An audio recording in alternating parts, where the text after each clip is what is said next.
ഇതൊന്നും ശരിയായി വരുമെന്ന് എനിക്ക് തോന്നുന്നില്ല. എന്നാലും അമ്മ നമ്മളോട് വലിയൊരു ചതിയല്ലേ ചെയ്തത്. ഞാനിങ്ങനെ സ്വപ്നത്തിൽ പോലും പ്രതീക്ഷിച്ചതല്ല. ജീവിതത്തിലെ എല്ലാ കാര്യങ്ങളും നമ്മൾ പ്രതീക്ഷിക്കുന്ന പോലെയല്ല. എന്തെങ്കിലും തീരുമാനം എടുക്കുന്നതിന് മുമ്പ് നമുക്കൊന്ന് സംസാരിക്കണം. അവൾക്ക് പറയാനുള്ളത് നമ്മൾ കേൾക്കുന്നില്ല എങ്കിൽ നമുക്ക് തീരുമാനം എടുക്കാൻ കഴിയില്ല. അമ്മ പറയേണ്ടതൊക്കെ പറഞ്ഞു കഴിഞ്ഞില്ലേ? അവളൊന്നും പറഞ്ഞിട്ടില്ല പ്രമി. പലതും നീ തെറ്റിദ്ധരിച്ചത്. അവൾ ഇത്രയും നേരമായിട്ടും നമ്മളെ എതിർത്ത് ഒന്നും സംസാരിച്ചിട്ടില്ല. നീയെ അവളുടെ ബഹളം ഉണ്ടായിക്കൊണ്ടിരുന്നേ. മാത്രമല്ല അമ്മ നമ്മളോട് സംസാരിക്കാൻ തയ്യാറായ വന്നത്. അതിനുള്ള സമയം ഞാൻ അവൾക്ക് നൽകിയില്ല. നിന്നെ എനിക്ക് വിശ്വാസം മോളെന്ന് പറഞ്ഞ് ഞാൻ വിട്ടു. ആയിക്കോട്ടെ, എന്റെ ബഹളം കൊണ്ടാണ് ഇങ്ങനെയൊക്കെ സംഭവിച്ചെന്ന് പറഞ്ഞ എല്ലാ പ്രശ്നങ്ങളും തീരുവോ? എന്നാലും നമുക്ക് അവളോടുണ്ടായിരുന്ന വിശ്വാസം തകർത്തത്. അതിലൊരു പ്രശ്നമില്ലല്ലേ? നിന്റെ ഇത്തരം ചിന്തകൾ മാറ്റാതെ അവള് പറയുന്നു നിനക്ക് മനസ്സിലാക്കാൻ കഴിയില്ല. അവള് പ്രണയിച്ചിട്ടില്ലെന്ന് നമ്മളോട് പറഞ്ഞിട്ടില്ല. പലതും അവള് വിചാരിച്ച പോലെ ആയിരിക്കില്ല സംഭവിച്ചത്. നീ എന്താ ചെയ്തത്? പണക്കാരനായ ഒരു പയ്യനെ കല്യാണം കഴിക്കാൻ പാടില്ല എന്ന് അവളോട് വാക്ക് വാങ്ങിയില്ലേ? അത് അവളുടെ മനസ്സിൽ വലിയ മുറിവുണ്ടാക്കി. എന്ന് വെച്ചാ അവള് ചെയ്തത് ശരിയാണെന്നാണോ പറഞ്ഞു വരുന്നത്? അത് മുഴുവൻ തെറ്റാണെന്ന് ഞാൻ സമ്മതിക്കില്ല. കാര്യങ്ങളൊക്കെ ഇത്ര വഷളായിട്ടും അവള് നമ്മളോട് ഒരു വാക്ക് പോലും സംസാരിച്ചില്ല. അത് തെറ്റല്ലേ? അതിനെക്കുറിച്ച് ഞാൻ സംസാരിച്ചുകൊണ്ടിരിക്കുന്നത്. അവര് തമ്മിൽ പ്രണയം തുടങ്ങിയിട്ട് ഒരുപാട് നാളായെന്ന് തോന്നുന്നു. ഇക്കാര്യങ്ങളൊക്കെ നമ്മളോട് തുറന്നു പറയാൻ അവര് സമയം നോക്കുകയായിരുന്നു. ഇങ്ങനെ പ്രശ്നം ഉണ്ടായിരുന്നില്ലെങ്കിൽ വേദാന്ത് തന്നെ നമ്മളോട് നേരിട്ട് പറഞ്ഞേനെ. ഈ പറഞ്ഞു വരുന്നത് ഞാൻ ചിന്തിച്ച കാര്യങ്ങളും ഞാൻ പറഞ്ഞു കൊടുത്ത കാര്യങ്ങളും ഞാൻ പേടിച്ചിരുന്ന കാര്യങ്ങളൊക്കെ തെറ്റായിരുന്നെന്നാണ് ഈ പറഞ്ഞതിന്റെ ഒക്കെ അർത്ഥം. ഇത്തരം പ്രശ്നങ്ങൾ ഉണ്ടാകുന്നതിന് മുമ്പ് വേദാന്തിന് സംസാരിക്കാൻ സമയം കൊടുക്കായിരുന്നു. അതാ ഞാൻ ഉദ്ദേശിച്ചത്. നീ ഇന്ന് അപ്പോഴത്തെ ദേഷ്യത്തിൽ വളരെ മോശമായിട്ട് അവനോട് പെരുമാറി. വേദാന്തിനോട് ഒരിക്കലും അങ്ങനെ സംസാരിക്കാൻ പാടില്ല. അവനെ വേദനിപ്പിക്കാൻ പാടില്ലായിരുന്നു. അതിലെനിക്കൊരു പ്രശ്നമില്ല അച്ഛാ.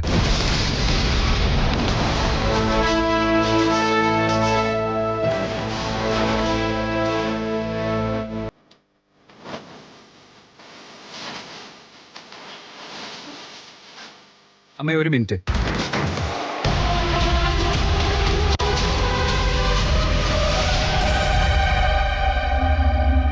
നിങ്ങൾ സംസാരിച്ചുകൊണ്ടിരിക്കുമ്പോൾ ഇടയ്ക്ക് കയറി പറഞ്ഞതിന് നിങ്ങൾ എന്നോട് ക്ഷമിക്കണം.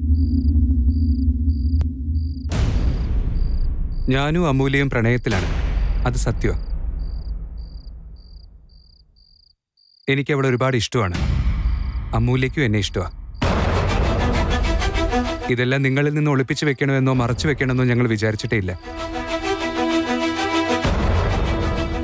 ഇൻഫാക്ട് ഈ കാര്യത്തെപ്പറ്റി സംസാരിക്കാൻ അമൂല്യ വന്നതുമായിരുന്നു. ഞാനും അതെ. എൻ്റെ വീട്ടിൽ ആദ്യം സംസാരിച്ച ശേഷം അച്ഛനോടും അമ്മയോടും പറയാനിരിക്കുകയായിരുന്നു. ബട്ട് അൺഫോർച്ചുനേറ്റ്ലി ഇങ്ങനെയൊക്കെ സംഭവിച്ചു. അമ്മ, കാര്യം എനിക്കറിയില്ല. അമൂല്യയുടെ സ്വഭാവം കുറച്ച് ദിവസമായിട്ട് മാറ്റമുണ്ട്. അവൾ എന്നെ ഒരുപാട് അവോയ്ഡ് ചെയ്യാൻ ശ്രമിക്കുന്നു. അതെനിക്ക് സഹിക്കില്ല അമ്മേ. അതുമാത്രമല്ല, എന്നിൽ നിന്ന് അകലാനായി ഒരുപാട് കാരണങ്ങളും അവളെ കണ്ടുപിടിക്കുക. എന്റെ സംശയം സത്യം തന്നെയായിരുന്നു. രാധ വീട്ടിൽ വന്ന് പ്രശ്നമുണ്ടാക്കിയ ദിവസം റമി അമൂല്യയോട് സംസാരിച്ചു. അവളിൽ നിന്ന് സത്യം വാങ്ങുകയും ചെയ്തു. അവളുടെ മനസ്സിൽ എന്താണെന്ന് എനിക്ക് അറിയില്ലായിരുന്നു. ചിലപ്പോൾ എനിക്ക് അവളോടുള്ള സ്നേഹത്തിൽ എന്തെങ്കിലും വിശ്വാസക്കുറവ് വന്നുവെന്ന് പോലും ഞാൻ കരുതി. അതുകൊണ്ടാ ഞാൻ അവളെ ഒരുപാട് സ്നേഹിക്കുന്നുണ്ടെന്നും നിന്നെ കല്യാണം കഴിക്കാൻ റെഡിയാണെന്നും പറയാൻ വേണ്ടി വന്നത്. അതിനാ ഈ ട്രിപ്പ് ഓർഗനൈസ് ചെയ്തത്.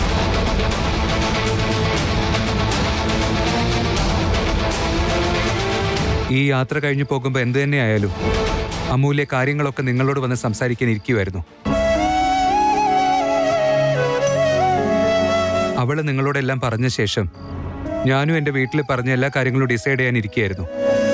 അതെ, നിങ്ങൾ എന്തിനാ ഇതൊക്കെ കേട്ടോണ്ട് ഇവിടെ നിൽക്കുന്നേ? വാ, നമുക്ക് അകത്തേക്ക് പോവാം. അമ്മ ഒരു മിനിറ്റ് പ്ലീസ്.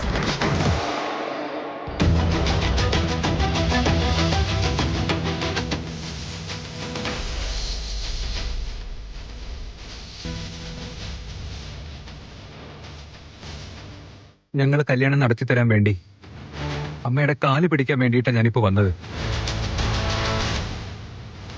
അവള് വന്നതിന് ശേഷം എന്റെ ജീവിതം ഇത്രയും സുന്ദരമായത്. അവളുടെ മനസ്സിലെ നന്മ കണ്ടിട്ടാണ് ഞാൻ സ്നേഹിച്ചത്. അവൾ എന്റെ കൂടെ ഉണ്ടെങ്കിൽ ഓരോ ദിവസവും ഞാൻ ബെറ്റർ ആവും. ഞാനിപ്പോഴേ ഒരുപാട് മാറിപ്പോയി. അമൂല്യയെ കല്യാണം കഴിക്കാൻ പറ്റുമോ ഇല്ലയോ എന്ന ചിന്തയിൽ നിന്നാ ഞാൻ എന്റെ ബാക്കി ജീവിതത്തെ പറ്റി തീരുമാനിക്കുന്നത്.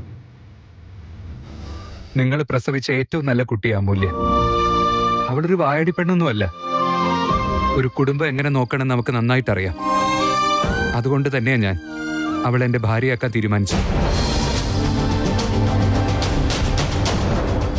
ഞാൻ എന്റെ ഫാമിലി എത്രത്തോളം സ്നേഹിക്കുന്നുണ്ടോ അതിന്റെ ഇരട്ടിയായിട്ട് അവൾ അച്ഛനെയും അമ്മയും കൂടപ്പിറപ്പുകളെ ഒരുപാട് സ്നേഹിക്കുന്നു. നിങ്ങൾ എന്റെ അച്ഛനും അമ്മയും കൂടെ. അങ്ങനെ മാത്രമേ ഞാൻ ഇതുവരെ നിങ്ങളെ കണ്ടിട്ടുള്ളൂ. എന്റെ അനിയനും അനിയത്തിക്കൊക്കെ അവർക്ക് എല്ലാവർക്കും അവൾ ഒരുപാട് ഇഷ്ടമാണ്. അതെന്തുകൊണ്ടാണെന്നറിയോ? അവളൊരു നല്ല കുട്ടിയാണ്, നല്ലൊരു മനസ്സാ. അവൾ എവിടെ ഉണ്ടായിരിക്കോ അവിടെയൊക്കെ സന്തോഷം മാത്രമേ ഉണ്ടാവൂ. അവളുടെ കൂടെയുള്ള എല്ലാവരെയും സന്തോഷിപ്പിക്കാൻ വേണ്ടിയിട്ട് അവൾ എപ്പോഴും സമയം കണ്ടെത്തും. ഈ കാലത്ത് ഇങ്ങനെയുള്ള കുട്ടികളെ കാണാൻ പ്രയാസമായിരിക്കും. എനിക്ക് എൻ്റെ അമ്മുവിനെ വേണം. അവളുടെ ജീവിതത്തിൽ ഒരു കുറവും വരാത്ത രീതിയിൽ ഞാൻ നോക്കിക്കോളാം. അവളെ പൊന്നുപോലെ നോക്കിക്കോളാം.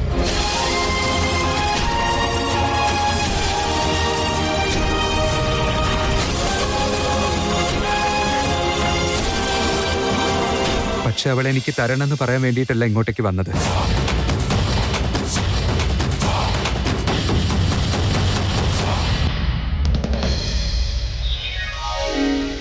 എന്നെ നിങ്ങളുടെ മകനായി സ്വീകരിക്കാൻ വേണ്ടിയിട്ട്.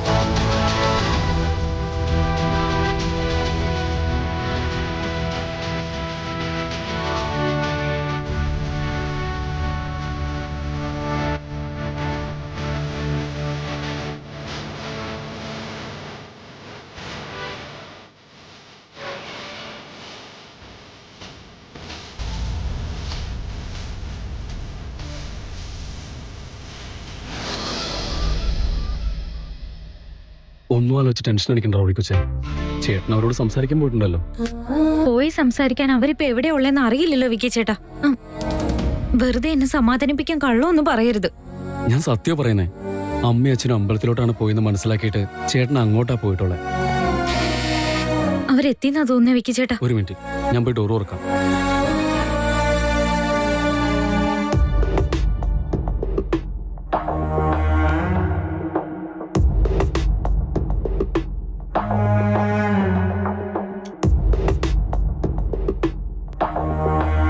നീ റൂമിലേക്ക് പോയിക്കോ. ഇത്ര നേരം അമ്മുവിനെ കൂട്ടിരുന്നതിന് നന്ദി. അതിലെന്താച്ചാ, ചേട്ടൻ നിങ്ങളോട് സംസാരിച്ചിരുന്നോ? ടെൻഷൻ ആകണ്ട വിക്കി. നിന്നോടെനിക്ക് വിശ്വാസം മാത്രമല്ല, മരുമകൻ എന്ന രീതിയിൽ എല്ലാ ബഹുമാനവും ഉണ്ട്.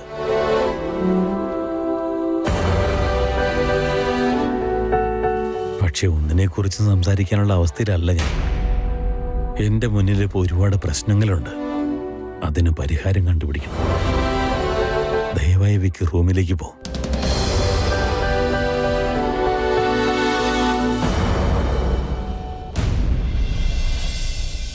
നമുക്ക് നാളെ രാവിലെ തന്നെ നാട്ടിലേക്ക് തിരിച്ചു പോകണം. സാധനങ്ങളൊക്കെ എല്ലായിടത്തും പാക്ക് ചെയ്ത് വെക്ക്. ഇനി എനിക്കിവിടെ നിൽക്കാൻ താല്പര്യമില്ല. നമുക്ക് തിരിച്ച് നമ്മുടെ വീട്ടിലേക്ക് പോവാം. നമ്മളെ നാളെ അവരുടെ കൂടെ ആയിരിക്കില്ല പോകുന്നത്. അതുകൊണ്ട് ആരെയും ഒന്നും അറിയിക്കാൻ നിൽക്കണ്ട. അമ്മ, ഞാൻ നമ്മൾ തമ്മിൽ സംസാരിക്കാൻ ഇപ്പൊ എന്തെങ്കിലും ഉണ്ടെന്ന് എനിക്ക് തോന്നുന്നില്ല. നോക്ക്, നമ്മൾ വീട്ടിലെത്തിയാൽ ഉടനെ ഇവിടെ കല്യാണക്കാര്യത്തിൽ ഒരു വിട്ടുവീഴ്ചയില്ലാതെ തീരുമാനം എടുത്തേ പറ്റൂ.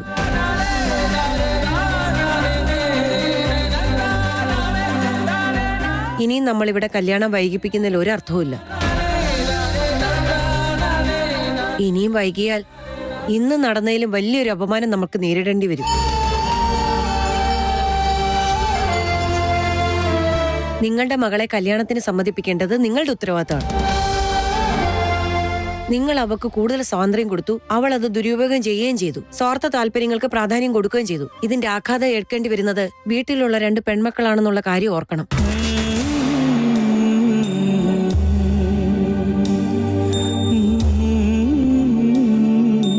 മറ്റുള്ളവർ ചെയ്ത തെറ്റിന്റെ പേരിൽ എന്റെ മക്കൾ കഷ്ടപ്പെടുന്ന കാണാൻ എന്നെ കൊണ്ട് കഴിയില്ല. ഇതിൽ കൂടുതൽ ഈ വിഷയത്തെക്കുറിച്ച് ഇവിടെ ആരും ഒരു അക്ഷരം ഇനി മിണ്ടാൻ പാടില്ല.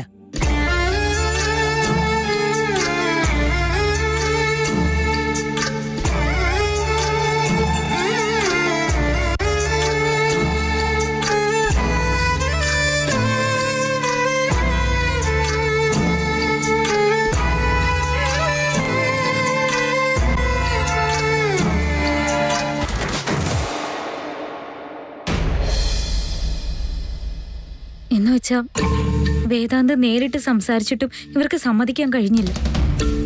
ഇനി എന്ത് ചെയ്യും ഈശ്വര?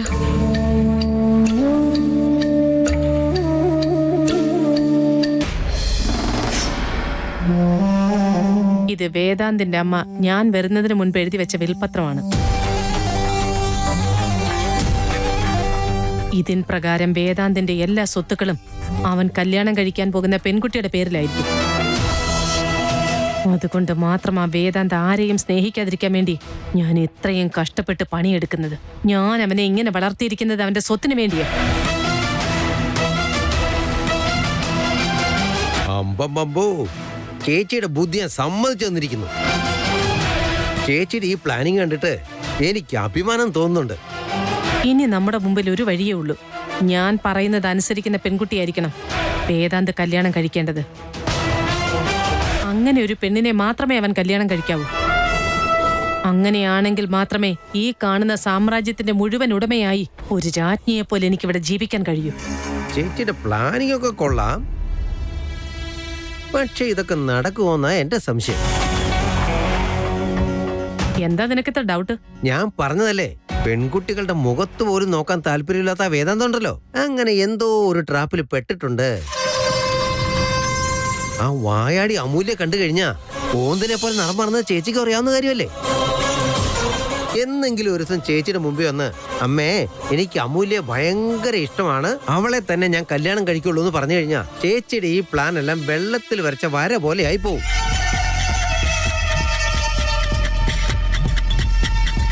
അമൂല്യ ഈ വീട്ടിൽ മരുമോളായി വന്നു കഴിഞ്ഞാ ആദ്യം തന്നെ നമ്മളെ 2 പേരെ ഈ വീട്ടിൽ നിന്ന് ചവിട്ടി പുറത്താക്കും. മിണ്ടി പോവരുത്. വേദാന്തും അമൂല്യയും തമ്മിലുള്ള കല്യാണം ഒരിക്കലും നടക്കില്ല. പക്ഷെ എനിക്ക് അങ്ങനെ വിശ്വസിക്കാൻ പറ്റുന്നില്ല സിസ്റ്റർ. വേദാന്തിനെ കുറിച്ച് ചേച്ചിക്ക് നന്നായിട്ട് അറിയാവുന്നതല്ലേ. ചേച്ചി അവനോട് ഇത്ര സ്ട്രിക്റ്റ് ആയിട്ട് പറഞ്ഞിട്ട് പോലും അവൻ അവളെ വിട്ടു നിൽക്കുന്നില്ലെങ്കിൽ പിന്നെ അവളെ കല്യാണം കഴിക്കുന്ന കാര്യത്തില് ചേച്ചി പറയുന്ന അവൻ അനുസരിക്കുന്നു വിചാരിക്കണ്ട. ചേച്ചിക്ക് ഓർമ്മയില്ലേ, ആരതിയുടെയും വിക്കിയുടെയും കല്യാണക്കാര്യത്തിൽ മുൻപന്തി നിന്നത് അവനാണ്.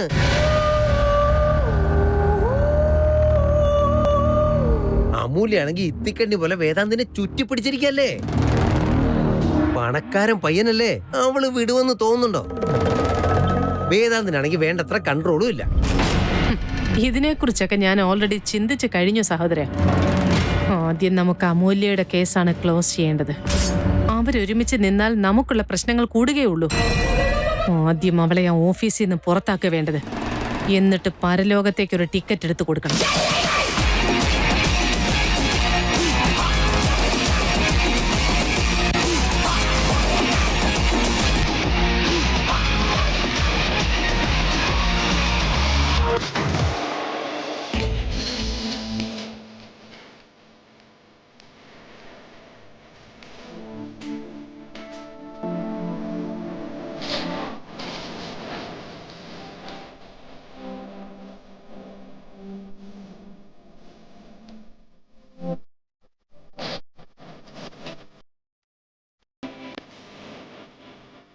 ഇന്നലെ രാത്രി നീ എന്നെ വിളിച്ചിട്ടേ ഇല്ലല്ലോ വേദ. എനിക്ക് മനസ്സിലായി എന്റെ അച്ഛന്റെ അമ്മയുടെ വാക്കുകൾക്ക് നീ റെസ്പെക്ട് കൊടുക്കണമെന്ന് തീരുമാനിച്ചു. ഇതൊരു പ്രശ്നമാവുമെന്ന് എനിക്കറിയായിരുന്നു. പക്ഷെ ഇത് ഇത്ര വലിയ പ്രശ്നമായി തീരുമെന്ന് ഞാൻ വിചാരിച്ചതേ ഇല്ല വേദാന്ത്.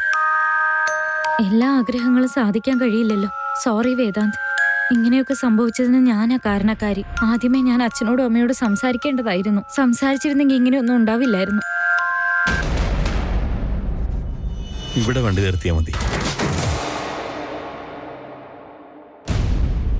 എന്റെ ഭാര്യ എന്നോട് ഇതുവരെ ഒരു ആഗ്രഹവും പറഞ്ഞിട്ടില്ല.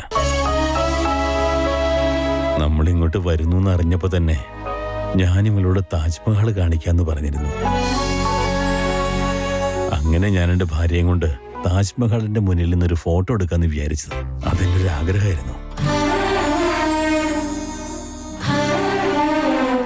പക്ഷേ ഇന്നലെ എല്ലാവരും അത് തകർത്ത് കളഞ്ഞു. എന്നാലും എന്റെ വാക്ക് എനിക്ക് പാലിച്ചേ പറ്റൂ. എന്റെ ജീവിതത്തിൽ എന്നെ വിശ്വസിച്ച് കൂടെ നിന്നിട്ടുള്ളത് എന്റെ ഭാര്യ മാത്രമാണ്. അവക്ക് കൊടുത്ത വാക്ക് എനിക്ക് പാലിച്ചേ പറ്റൂ. നിനക്ക് വരാൻ താല്പര്യമുണ്ടെങ്കിൽ ഞങ്ങളോടൊപ്പം വരാം. അച്ഛാ,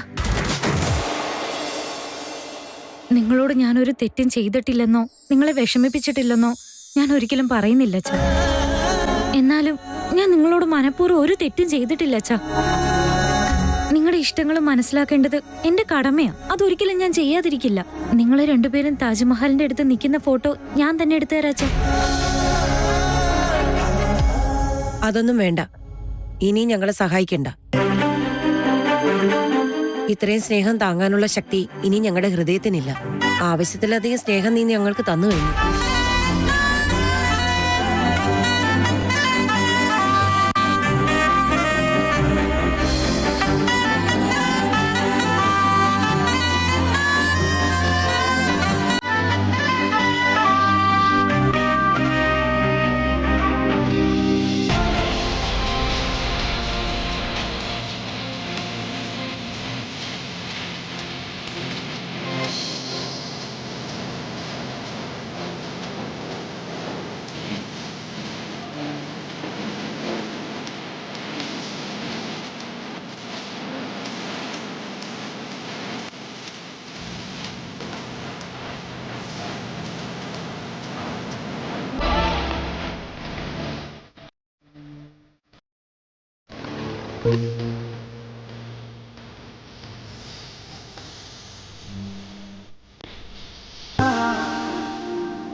അമ്മേ, അച്ഛാ,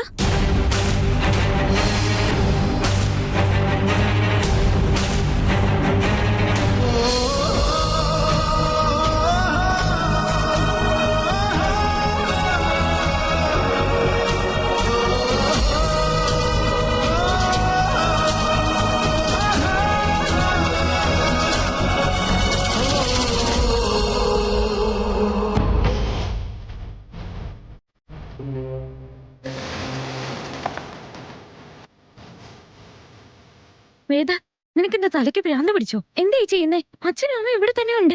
എനിക്ക് നിന്നെ അല്ലാതെ വേറെ ആരെയും കാണുന്നില്ല. ഞാനിപ്പോ ഈ താജ്മഹൽ പോലും കാണുന്നില്ല. എന്റെ ലോകം തന്നെ നീയല്ലേ. നീ എന്റെ അടുത്തുള്ളപ്പോ വേറെ ഒന്നിനെ പറ്റി ടെൻഷൻ അടിക്കാനും എന്നെ കിട്ടില്ല മോളെ. എനിക്ക് നിന്നെ മാത്രം മതി. ഇതൊന്നും കുട്ടികളിയല്ല വേദ. നീ എന്റെ സിറ്റുവേഷൻ ഒന്ന് മനസ്സിലാക്കാൻ ശ്രമിക്ക്. അച്ഛനെ അമ്മയെ എതിർത്ത് ഞാൻ ഒന്നും ചെയ്യില്ല. ആ പാപം ചുമന്നോണ്ട് ജീവിക്കാൻ എന്നെ കൊണ്ട് കഴിയില്ല വേദ. അവർക്ക് ഇഷ്ടമല്ലാത്തതൊന്നും ഞാൻ ചെയ്യില്ല. മരിച്ച് മണ്ണിലടിഞ്ഞിട്ടും ലോകത്തിന് പ്രണയം എന്താന്ന് മനസ്സിലാക്കി കൊടുത്ത സ്ഥലം ഇത്. അതുകൊണ്ട് തന്നെ എന്റെ പരിശുദ്ധമായ പ്രണയത്തെ നിനക്ക് ഇവിടെ വെച്ച് തിരസ്കരിക്കാൻ പറ്റുമെന്ന് തോന്നുന്നുണ്ടോ? വേദൻ, പ്ലീസ് എന്നോടൊന്നും പറയരുത്. ഞാൻ നിന്റെ കാല് പിടിക്കാം. നീ ഇനി ഒന്നും ചെയ്യേണ്ട അമൂല്യ. നീ ഒന്നും ചെയ്തില്ലെങ്കിലും എനിക്ക് എല്ലാം മനസ്സിലാവും. നിനക്ക് ശരിക്കും ഭ്രാന്തായി വേദാന്ത്. ഇനി നമ്മൾ എങ്ങനെ കണ്ട അച്ഛനും അമ്മയും എന്നോട് മിണ്ടില്ല. നീ ആ കയ്യൊന്ന് തന്നെ. കയ്യൊന്ന് താമൂല്ല.